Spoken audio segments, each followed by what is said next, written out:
le chef pâtissier Cyril Lignac, Bruno Guillon, l'ex-Miss France Sylvie Tellier, la chanteuse Vita, Nikos Aliagas. Ces derniers mois, de nombreuses célébrités ont été victimes d'un cambriolage ou d'une tentative de cambriolage. La dernière personnalité en date à être concernée par ce phénomène est Anne-Sophie Lapix. Dans la nuit du samedi 20 au dimanche 21 janvier, 5 personnes qui tentaient de cambrioler l'hôtel particulier de la journaliste de France Télévisions ont été arrêtées par la police, nous apprend Le Parisien, ce dimanche 21 janvier. Lors de leur interpellation, ces 3 majeurs et 2 mineurs venaient de s'introduire dans son domicile, situé dans le 16e arrondissement de Paris.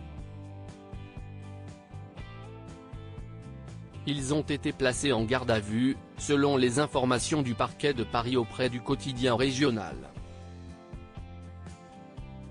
La brigade de répression du banditisme, BRB, a été saisie des investigations et une enquête de flagrance a été ouverte.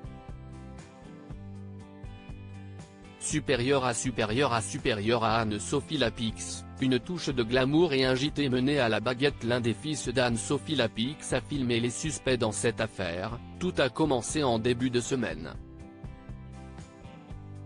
Mardi 16 janvier, la maman d'Esteban et d'Aurélien a donné l'alerte après avoir surpris un homme qui s'efforçait de forcer la porte d'entrée de son hôtel particulier au moyen d'un pied de biche, détaillent nos confrères. Avisés, les services de police ont décidé de faire preuve d'une vigilance accrue dans le secteur.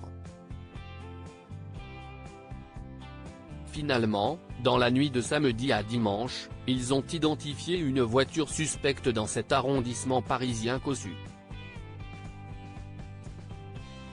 Les 5 hommes, qui étaient présents à bord du véhicule, se sont garés près du domicile de la journaliste de 51 ans.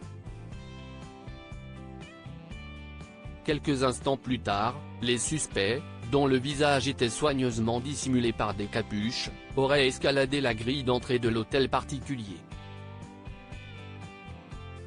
Intrigué par un bruit suspect, l'un des fils d'Anne-Sophie Lapix les a filmés avec son téléphone.